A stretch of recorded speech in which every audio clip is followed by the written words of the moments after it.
பிதா சுதன் பரிசுத்த ஆவியின் பேராலே ஆமென். ஆண்டவர் உங்களோடு இருப்பாராக, உம் ஆன்மாவோடும் இருப்பாராக. எசையா தீர்க்கதரிசி புத்தகத்திலிருந்து வாசகம். அதிகாரம் 40, இறைவார்த்தை 29. அவர் சோர்வுற்றவருக்கு வலிமை அளிப்பார், வலிமை இழந்தவரிடம் ஊக்கம் பெருக செய்கின்றார். ஆண்டவரின் அருள்வாக்கு. இறைவா உமக்கு நன்றி. கிறிஸ்துவுக்குள் பிரியமான என் அன்பு சகோதர சகோதரிகளே, ஆண்டவராகிய இயேசு கிறிஸ்துவின் நாமத்திலே நான் உங்களை ஆசீர்வதிக்கின்றேன். அன்பார்ந்தவர்களே, இந்த மாதம் முழுவதும் ஆண்டவருடைய பிரசன்னத்தையும் ஆண்டவராகிய இயேசு கிறிஸ்து இந்த உலகத்தில் கடந்து வந்ததையும் நாம் தியானிக்க இருக்கின்றோம். அன்பார்ந்தவர்களே, ஆண்டவராகிய இயேசு கிறிஸ்துவை நாம் பார்க்க வேண்டுமே என்றால் நாம் ஆண்டவரை பற்றி நாம் அறிந்திருக்க வேண்டும். ஆண்டவர் நமக்கு கொடுத்திருக்கக்கூடிய எல்லாவற்றையும் கொண்டு ஆண்டவரை மகிமைப்படுத்தக்கூடிய ஒரு பிள்ளைகளாய் நாம் இருக்க வேண்டும்.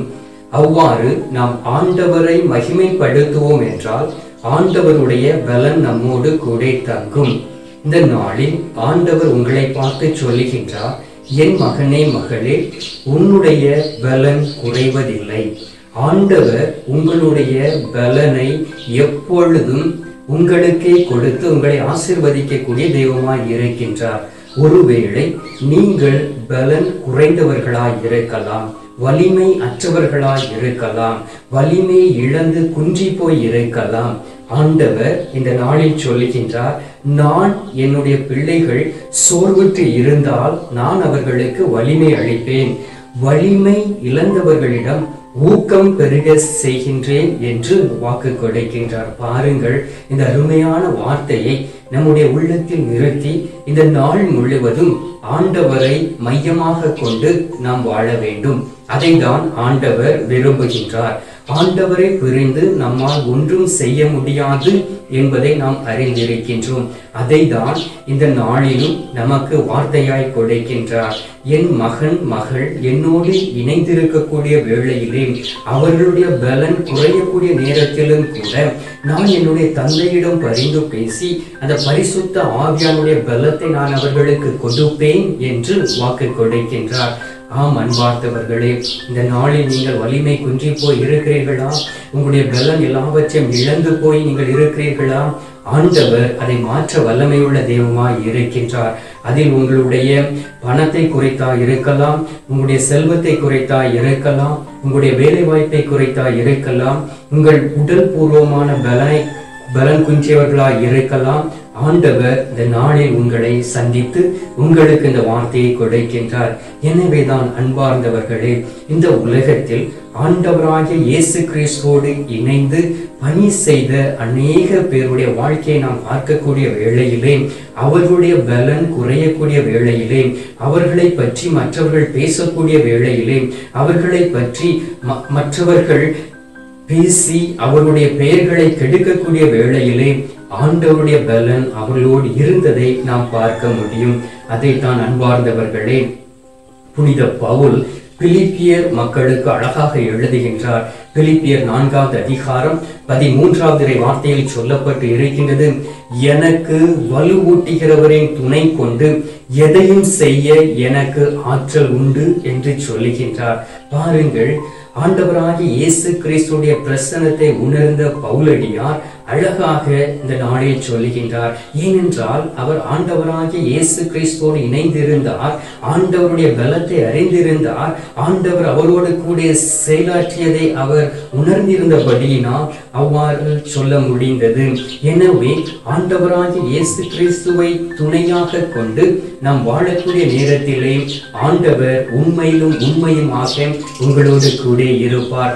அதைத்தான் நமக்கு அவருடைய வார்த்தையாய் இந்த நாளில் கொடுக்கின்றார். பவுலடியாருடைய வாழ்க்கையை நாம் பார்க்கின்றோம். எவ்வளவோ பிரச்சனைகள், எவ்வளவோ கண்ணீர்கள், உணவு இல்லாமல் கஷ்டப்பட்டார். அவர் பொருளையோ தேடி அலையவில்லை. ஆண்டவராகிய இயேசு கிறிஸ்துவை மையமாக கொண்டு அந்த பலன் குறைந்த நேரத்தில், அவருடைய வார்த்தைகளை அறிவித்த நேரத்தில், அவரை இந்த ஊரை விட்டு விரட்டி அடித்த நேரத்திலும் கூட ஆண்டவரோடு இணைந்திருந்தபடியினால் அவருடைய வாழ்க்கையில் எந்த ஒரு பலனும் குறைந்து போகவில்லை. ஆண்டவர் அவருக்கு ஊக்கமும் பலனும் கொடுத்தார். ஆம் அன்பார்ந்தவர்களே, அதே ஆண்டவராகிய இயேசு கிறிஸ்து தான் நற்கருணையில் நமது நடுவில் இருக்கின்றார். அவரை நீங்கள் பார்த்து கொண்டு இருக்கின்றீர்கள். அவர் உங்களுடைய பலன் குன்றாதபடி உங்களை பலப்படுத்த சித்தமாய் இருக்கின்றார். உரோமியர் 8வது அதிகாரம் 13வது வார்த்தையில் சொல்லப்பட்டு இருக்கின்றது, கடவுள் நம் சார்பில் இருக்கும் போது நமக்கு எதிராக இருப்பவர் யார்? ஆண்டவராகிய இயேசு கிறிஸ்து அவர்களுடைய பிள்ளைகளோடு இருக்கக்கூடிய வேளையிலே அவர்களுக்கு எதிராக யார் செயலாற்ற முடியும்? ஆண்டவராகிய இயேசு கிறிஸ்து அவர்களோடு கூட இருந்து செயலாற்றக்கூடிய நேரத்திலே அவர்களுக்கு எதிராக வரக்கூடிய பிரச்சனைகள் எல்லாவற்றையும் அவர் தாங்கிக் கொள்வார் அல்லவா? ஏனென்றால் அந்த பிரச்சனைகள் எல்லாவற்றையும் அவர் கல்வாரியில் சுமந்து தீர்த்து விட்டார் அல்லவா? அப்படி இருக்கக்கூடிய நேரத்தில் நீங்கள் பலன் குஞ்சி போய் இருக்கிறீர்களா? ஆண்டவராகிய இயேசு கிறிஸ்து இந்த நாளில் உங்களை திடப்படுத்த சித்தமாய் இருக்கின்றார். ஹல்லேலூயா, ஹல்லேலூயா, ஹல்லேலூயா. அன்பார்ந்தவர்களே, அந்த ஆண்டவராகிய இயேசு கிறிஸ்து உயிருள்ள தெய்வம் இன்றும் நம்மை வழிநடத்தி கொண்டு இருக்கின்றார் என்பதை நீங்கள் அறிந்திருக்கின்றீர்கள். அதன் வழியாகத்தான் நீங்கள் ஆண்டவருடைய கரத்திலிருந்து ஆசீர்வாதத்தை பெற்றுக் கொண்டு இருக்கிறீர்கள்.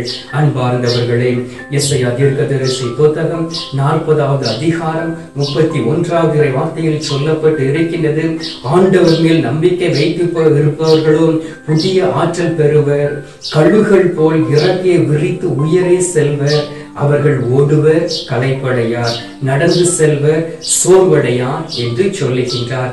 ஆம் அன்பார்ந்தவர்களே, நீங்கள் சோர்வுற்று இருக்கக்கூடிய வேளையிலே நீங்கள் செய்ய வேண்டிய ஒரே ஒரு காரியம் என்ன தெரியுமா? ஆண்டவராகிய இயேசு கிறிஸ்துவின் மீது நம்பிக்கை கொண்டு இருக்க வேண்டும். நீங்கள் ஆண்டவராகிய இயேசு கிறிஸ்துவின் மீது நம்பிக்கை கொண்டு இருக்கக்கூடிய வேளையிலே உங்களுடைய பலன் குறைந்து போகாது. நீங்கள் வலுவுற்றவர்கள் என்று நீங்கள் எண்ணிக்கொண்டிருக்கலாம். எனக்கு இந்த வேலை கிடைக்கவில்லையே, எனக்கு திறமை இல்லையே, என்னால் பணம் சம்பாதிக்க முடியவில்லையே, என்னுடைய குடும்பத்தை காப்பாற்ற முடியவில்லையே, எங்கு சென்றாலும் தோல்வி இருக்கின்றது, அந்த தோல்வியின் மூலம் நான் மனம் குன்றி போய் என்னுடைய பலத்தை இழந்து போய் நான் இருக்கின்றேன் என்று நீங்கள் எண்ணிக்கொண்டு இருக்கலாம். ஆண்டவராகிய இயேசு கிறிஸ்துவை நம்புங்கள், அவர் மீது நம்பிக்கை வையுங்கள். அவர் உங்களுக்கு புதிய ஆற்றலை தருவார், புதிய வல்லமையை தருவார். அதை விட்டுவிட்டு நீங்கள் உள்ளத்தில் எதையோ சிந்தித்துக் கொண்டு ஆண்டவராகிய இயேசு கிறிஸ்துவுக்கு இடம் கொடுக்காதபடி உங்களுடைய திறமையின்படி நீங்கள் அலைந்து கொண்டு இருந்தீர்கள் என்றால் ஒரு நாள் விடக்கூடிய நேரத்திலே உங்களால் எந்திரிக்க முடியாது. உங்களுடைய பலன் முழுவதும் உங்களை விட்டு கடந்து போய்விடும். நீங்கள் பலன் குஞ்சியவர்களால் தான் இந்த உலகத்தில் வாழ முடியும். எனவே நாம் பலம் உள்ளவர்களாய் ஆண்டவராகிய இயேசு கிறிஸ்துவை பற்றி கொண்டு ஓடக்கூடிய வேளையிலே நாம் சோர்வடைவதில்லை. நாம் நடந்து செல்லக்கூடிய வேளையிலே நாம் களைப்படைவதில்லை. நாம் இந்த உலகத்தில் வெற்றி பெற்ற மக்களாய் வாழ முடியும் என்பதை தான் ஆண்டவர் இந்த நாளில் உங்களுக்கு கற்றுக் கொடுத்து கொண்டு இருக்கின்றார். அன்பார்ந்தவர்களே, 1 அரசர் 19வது அதிகாரத்தில் எலியா தீர்க்கதரிசியை பற்றி கொடுக்கப்பட்டு இருக்கின்றது. பாருங்கள், எலியா தீர்க்கதரிசி அந்த பொய்யான இறைவாக்கினர்களை, அந்த பொய்யான குருக்களை அழைத்து விட்டு அந்த இடத்தை விட்டு கடந்து செல்லுகின்றார். அவரை கொல்ல வேண்டும் என்று திட்டம் தீட்டிய பொழுது ஆண்டவருடைய தூதர் அவருக்கு வெளிப்படுத்திய பிறகு அவர் அந்த நாட்டை விட்டு காட்டுக்குள் கடந்து செல்லுகின்றார். அன்பார்ந்தவர்களே, அவர் கடந்து செல்லக்கூடிய வேளையிலே அவருக்கு உண்ண உணவு இல்லை, குடிக்க தண்ணீர் இல்லை. அப்பொழுது ஒரு சூறை செடியின் அடியில் அவர் படுத்து கிடக்கின்றார். அவர் சாக வேண்டும் என்று எண்ணிக்கொண்டதில் படுத்துக் கொண்டு இருக்கின்றார். அப்பொழுது ஆண்டவருடைய தூதர் அவருக்கு காட்சி கொடுக்கின்றார். 1 அரசர் 19வது அதிகாரம் 7வது வார்த்தையில் சொல்லப்பட்டு இருக்கின்றது, ஆண்டவருடைய தூதர் 2ஆம் முறை வந்து அவரை தட்டி எழுப்பி, எழுந்து சாப்பிடு, ஏனெனில் நீ நீண்ட பயணம் செய்ய வேண்டும் என்று அவருக்கு வாக்கு கொடுத்தார். எனவே ஆண்டவராகிய கடவுளுடைய தூதர் அவருக்கு உணவு கொடுத்தார். அந்த உணவை உண்ட பிறகு அவர் வலிமை பெற்றார். அவருடைய உடல் வலிமை பெற்றது, உள்ளம் வலிமை பெற்றது. அவருடைய ஆன்மீக வாழ்க்கையில் ஒரு மாறுதல் வந்தது. அதன் பிறகு 40 நாட்கள் இரவும் பகலும் நடந்து அவர் ஓரேபு என்கின்ற கடவுளுடைய மலையை வந்து சேர்ந்தார். அந்த இடத்தில் தான் அவர் ஆண்டவருடைய குரலை கேட்டார். அன்பார்ந்தவர்களே, நீங்களும் சோர்ந்து போய் இருக்கிறீர்களா? நான் எதற்காக இந்த உலகத்தில் வாழ வேண்டும், நான் சாக வேண்டும் என்று நினைத்து மன வருத்தத்தோடு அலைந்து திரிந்து கொண்டு இருக்கிறீர்களா? உங்களுடைய பலன் ஒருபொழுதும் குறைந்து போவதில்லை. ஆண்டவர் உங்களுக்கு வைத்திருக்கக்கூடிய ஆசீர்வாதம் ஒரு நாளும் உங்களை விட்டு கடந்து போவதில்லை. ஆண்டவர் உங்கள் மீது வச்சிருக்க நம்பிக்கை ஒருபொழுதும் குறைபடுவதில்லை. ஆண்டவர் உங்களை பாதுகாத்துக் கொண்டு இருப்பதை ஒருவரும் அதை தடை செய்ய முடியாது. பாருங்கள், எலியா தீர்க்கதரிசிக்கு அற்புதம் செய்த ஆண்டவர் உங்களுடைய வாழ்க்கையிலும் அற்புதம் செய்வார். பவுலடியாரோடு கூட இருந்து அவருக்கு வலிமை அளித்த ஆண்டவர் அவருடைய வாழ்க்கையிலும் பெரிய காரியங்களை செய்வார். அதை தான் அன்பார்ந்தவர்களே, இந்த நாளில் நீங்கள் அனுபவித்துக் கொண்டிருக்கின்றீர்கள். எனவே நம் நற்கருணை நாதர் மீது கண்களை பதிய வைப்போம். இந்த நேரத்தில் அவரிடம் செபிப்போம். அவர் தரக்கூடிய அந்த பலத்தின் ஆசீர்வாதத்தை பெற்றுக் கொள்வோம். இந்த நேரத்தில் நாம் செபிக்கலாமா? இப்பொழுது நாம் செபிப்போம். எங்கள் பரலோக தந்தையே, இயேசு கிறிஸ்துவே, தூய நல் ஆவியே, தந்தையே, இந்த அருமையான காலை பொழுதிற்காக நன்றி சொல்லி உம்மை துதிக்கிறோம் சுவாமி. தகப்பனே, நீர் எங்களோடு கூட இருந்து வழிநடத்தி கொண்டு இருக்கின்றீர் என்பதை நாங்கள் அறிந்திருக்கின்றோம். அன்பார்ந்த இயேசு சுவாமி, அநேக முறை நாங்கள் பலன் குன்றியவர்களாய், வலு இழந்தவர்களாய் இந்த உலகத்தில் நாங்கள் வாழ்ந்து கொண்டு இருக்கின்றோம். அது நாங்கள் செய்த பாவமாய் இருக்கலாம், எங்களுடைய குடும்பத்தில் இருக்கக்கூடிய மீறுதலாய் இருக்கலாம், இந்த சமாதான கேடாய் இருக்கலாம், ஆசீர்வாத கேடாய் இருக்கலாம். இந்த நேரத்தில் உம் மீது நாங்கள் நம்பிக்கை வைத்திருக்கிறோம் சுவாமி. உம்மை தவிர எங்களுக்கு வேறு யாரும் இல்லை சுவாமி. நீரே எங்களை ஆசீர்வதிக்க முடியும் என்று முழுமையாய் நாங்கள் நம்பி இருக்கின்றோம். அன்பார்ந்த இயேசு சுவாமி, நீங்கள் எங்களை விட்டு கடந்து சென்று விடாதபடி நீர் எங்களுக்கு புதிய ஆற்றலையும் வல்லமையும் தருவீராக, புதிய பலத்தை தருவீராக. இழந்து போன அந்த பலத்தை திரும்ப தரும்படியாக செபிக்கின்றோம். அது ஆன்மீக பலனாய் இருக்கலாம், சரீரபூர்வமான பலனாய் இருக்கலாம், ஆண்டவரே உலகபூர்வமான பலனாய் இருக்கலாம். அதை நீர் எங்களுக்கு திரும்ப தாரும் ஆண்டவரே. எங்களை நிமித்தம் எங்களுடைய குடும்பம் முழுவதும் ஆண்டவரே பலன் குன்றியவர்களாய் இருக்கின்றது. எங்களுடைய பிள்ளைகளை படிக்க வைக்க முடியவில்லை, எங்களுடைய மனைவிக்கு தேவையான காரியங்களை செய்ய முடியவில்லை, எங்களுடைய கணவருக்கு தேவையான காரியங்கள் செய்ய முடியவில்லை. ஏனென்றால் நான் குடித்து ஆண்டவர் கொடுத்த ஆசீர்வாதத்தை இழந்து போய் இருக்கின்றேன். பாவம் செய்து உபச்சாரம் செய்து ஆண்டவர் கொடுத்த வல்லமை இழந்து போய் இருக்கின்றேன். ஆண்டவர் கொடுத்திருக்கக்கூடிய ஆற்றலையும் பலத்தையும் இழந்து ஆண்டவர் என்னை மேலே பறக்க செல்லக்கூடிய செய்யக்கூடிய நேரத்திலும் கூட நான் சோர்வுற்று களைப்படைந்து இருக்கின்றேன். இந்த நேரத்தில் ஆண்டவரே, நீர் எங்களுக்கு வாக்கு கொடுத்திருக்கின்றீர். சோர்வுற்றவர்களுக்கு வலிமை அளிப்பேன், வலிமை இழந்தவர்களுக்கு ஊக்கம் கொடுப்பேன் என்று சொல்லியிருக்கின்றேன். ஆண்டவரே இயேசுவே, உமது வார்த்தைகளை நாங்கள் நம்புகிறோம் சுவாமி. பவுலடியார் வாழ்க்கையில் அற்புதம் செய்கிறேன், எலியா தீர்க்கதரிசியுடைய வாழ்க்கையில் அற்புதம் செய்கிறேன், தானியேலோடு கூட இருந்தவன் சோர்வுற்ற வேளையிலே அற்புதம் செய்கிறேன், ஷாத்ராக் மேஷாக் ஆபேத்நேகோ என்பவருடைய வாழ்க்கையில் அற்புதங்களை செய்கிறேன், தானியேலை சிங்க குகையில் போட்ட வேளையிலே அவரோடு கூட இருந்து அவரை பலப்படுத்தி அற்புதம் செய்கிறேன். அதே அற்புதங்களை எங்களுடைய வாழ்க்கையில் செய்து விடும்படியாக செபிக்கிறோம் சுவாமி. உள்ளம் குஞ்சியவர்களாய், உள்ளத்தில் குறைபட்டவர்களாய் ஆண்டவரே, நாங்கள் எல்லாவற்றையும் இழந்து வாழ்ந்து கொண்டு இருக்கின்றோம். நீர் இல்லாமல் எங்களால் ஒன்றும் செய்ய முடியாது என்பதை நாங்கள் அறிந்திருக்கின்றோம். ஆண்டவராகிய இயேசு கிறிஸ்துவே, உம்மை நோக்கி இருந்த பிள்ளைகள் ஒருபொழுதும் வெட்கமடைந்ததில்லை. உம்மை நம்பி வந்த பிள்ளைகள் ஒருபொழுதும் கைவிடப்பட்டதில்லை. உம்மை நம்பி வந்த பிள்ளைகளுடைய பலன் ஒருபொழுதும் குன்றி போகவில்லை. ஏனென்றால் நீர் அவர்களுக்கு அரணும் கோட்டையுமாய் இருந்து வழிநடத்தி கொண்டிருக்கின்றீர். ஆண்டவரே, இந்த நேரத்தில் முழுமையுடன் நாங்கள் எங்களை ஒப்புக் கொடுக்கிறோம் சுவாமி.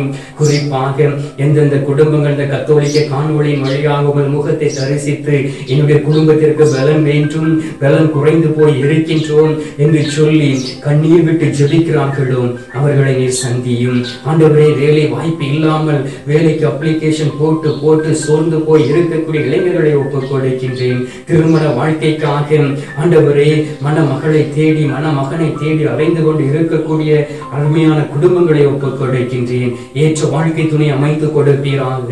சோர்வுற்ற உள்ளத்திற்கு பலத்தை கொடுப்பீராக. செய்வீராக. குழந்தை பாக்கியம் இல்லையே என்கின்ற ஏக்கத்தோடு இருந்து மருத்துவர்களை நாடியும் கைவிடப்பட்டவர்களாய் இருக்கக்கூடிய பிள்ளைகளை நீர் சந்தித்து அவனுடைய கர்ப்பப்பையை நீர் பலப்படுத்தும்படியாக ஜெபிக்கிறேன் சுவாமி. உம்மால் எல்லாம் கூடும் சுவாமி. உம்மால் முடியாத காரியம் ஒன்றுமில்லை என்பதை நாங்கள் நம்புகின்றோம், விசுவசிக்கின்றோம். உன் மீது நம்பிக்கை வைத்ததை கேட்கின்றோம் சுவாமி. உம்முடைய பரிசுத்த இரத்தத்தினால் எங்களை தூய்மைப்படுத்தும். உமது கல்வாரி பாடுகளை நினைத்து நாங்கள் தியானிக்கக்கூடிய வேளையிலே எங்களுடைய பாடுகள் ஒன்றுமில்லை என்பதை நீர் உணர வைத்துக் கொண்டிருப்பதற்காக உமக்கு ஸ்தோத்திரம் சுவாமி. நீர் எங்களை ஆசீர்வதித்து விட்டீர், அதற்காக உமக்கு நன்றி. இந்த நேரத்தில் எங்களை பலப்படுத்தி விட்டீர், அதற்காக உமக்கு ஸ்தோத்திரம் ஸ்தோத்திரம் ஸ்தோத்திரம். மீட்பெரும் இரட்சகருமான இயேசுவின் திருக்கரத்தில் ஒப்புக் கொடுத்து நீங்கள் தாய் கன்னி மரியாள் வழியாக ஜெபிக்கின்றோம் எங்கள் நல்ல தந்தையே, ஆமென். அருள் நிறைந்த மரியே வாழ்க, கர்த்தர் உடனே பெண்களுக்குள் ஆசீர்வதிக்கப்பட்டவள் நீரே. உம்முடைய திருவயிற்றின் கனியாகிய இயேசுவும் ஆசீர்வதிக்கப்பட்டவரே. அஜிஷ்ட மரியே, சர்வேசனுடைய மாதாவே, பாவிகளால் இருக்கிற எங்களுக்காக இப்பொழுதும் எங்கள் மரண நேரத்திலும் வேண்டிக் கொள்ளும். ஆமென். பிதாவுக்கும் சுதனுக்கும் பரிசுத்த ஆவிக்கும் மகிமை உண்டாவதாக. அதில் இருந்தது போல இப்பொழுதும் எப்பொழுதும் என்றென்றும் இருப்பதாக. ஆமென். அன்பார்ந்தவர்களே, ஆண்டவர் உங்களுடைய குரலை கேட்டிருக்கின்றார். உங்களை பலப்படுத்துவதற்காக உங்களிடம் கடந்து வந்து இருக்கின்றார். எனவே பலப்படுத்தும் தெய்வம் தரக்கூடிய ஆசீர்வாதத்தை பெற்றுக் கொள்வோம்.